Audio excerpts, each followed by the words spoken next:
Welcome back to the Takeout. Welcome to the Conversation Corner. We'll get to our guests on the big screen in a second. First, a little bit of news. The Republicans' narrow majority in the House of Representatives became a bit tighter last night. Why? Well, Democrat Adelita Grijalva won the special election for the Arizona House seat previously held by her late father, Raúl Grijalva. Raúl Grijalva died earlier this year after a very long battle with cancer. Representative-elect Adelita Grijalva joins me now. Once sworn in, interesting to note, she will become the first Latina to represent the state of Arizona in Congress. Congresswoman-elect, it's good to see you. You have to forgive me. I'm a pesky, meaning annoying reporter hung up on logistics. So 2 questions off the top. When do you expect to be sworn in? And are you committed to running for re-election? I don't know when I'm going to get sworn in because we have to wait until Congress is in session. So right now it's scheduled for October 7th. And if it goes the way of my colleague in Illinois, was just recently elected in a special, he was elected on Tuesday and sworn in on Wednesday. And so my hope would be that it would be that very first day that that Congress is back in session. But that is up to the leader. And so I don't know what Johnson is going to do, 1. And 2, yes, I'm going to run for re-election. So as you well know, Congresswoman-elect, there's a showdown here in Washington looming. If you are sworn in time, how do you expect to participate in that? And how do you believe that ought to play out?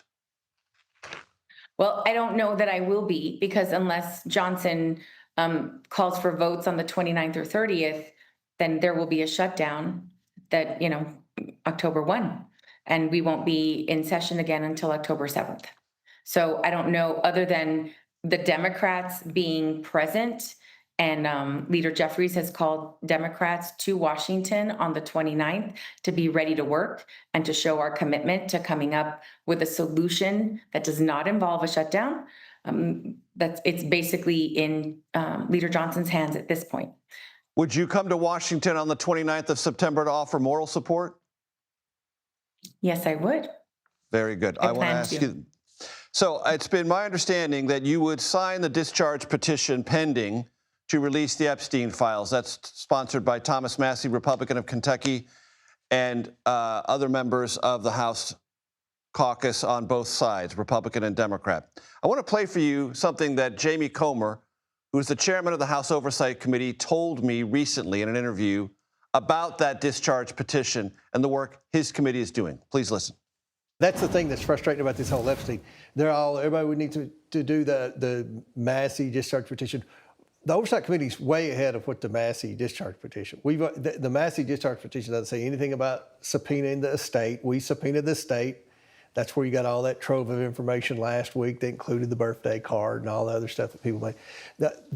We did that. We asked for the bank violations. The Trump administration is cooperating with our investigation. I think we're a lot further along than people realize. Congresswoman-elect, your response to the chairman of the Oversight Committee. I think it's important to note that the Republican Party, and Trump specifically during the election, said, day 1, I'm going to release the Epstein files, so we know. And we don't know why that hasn't happened, other than the fact that there must be something in there that Trump doesn't want us to see. And so it is all about transparency.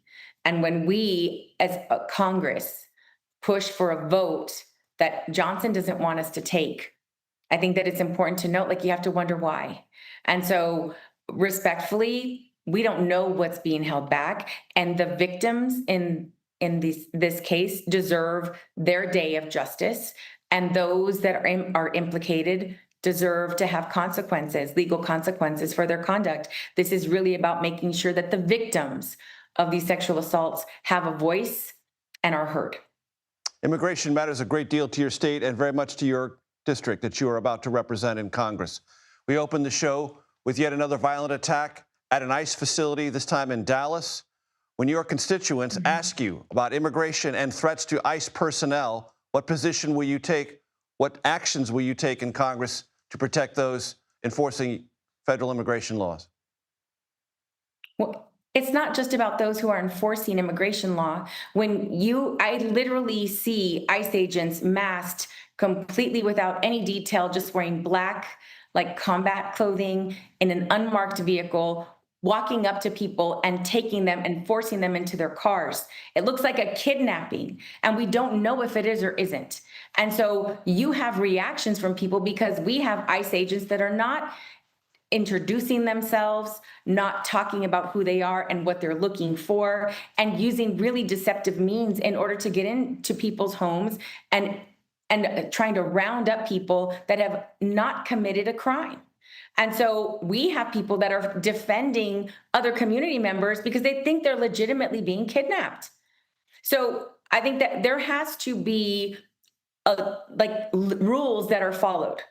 And right now, ICE is just free to do whatever they think, round up whomever they want, make decisions on whether something is a crime or not. I mean, it just depends on the city and the state that you're in, what the rules are. And there need to be uniform rules across the board. And then I believe that once the community understands that we need to unmask ICE agents, and we need to make sure that everyone is held accountable to their conduct.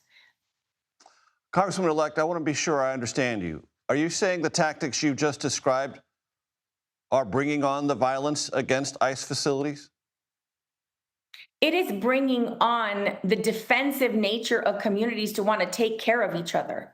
So when you have people that are coming into our communities that are not announcing themselves, that are intimidating people, going onto tribal sovereign land right around the Tohono Nation and following residents of that community and not identifying themselves or who they are, that's where you have people that are frightened and they're concerned. And we're also not talking about the death of someone that was being detained by ICE. So you have all over the board, we have a lot of real corruption happening through ICE in our communities, and our communities are feeling attacked. So I don't condone any violence, but I do think that we have to hold people accountable, and they should talk about who they're looking for, why they're looking for the individual, and minimally announce themselves and who they are.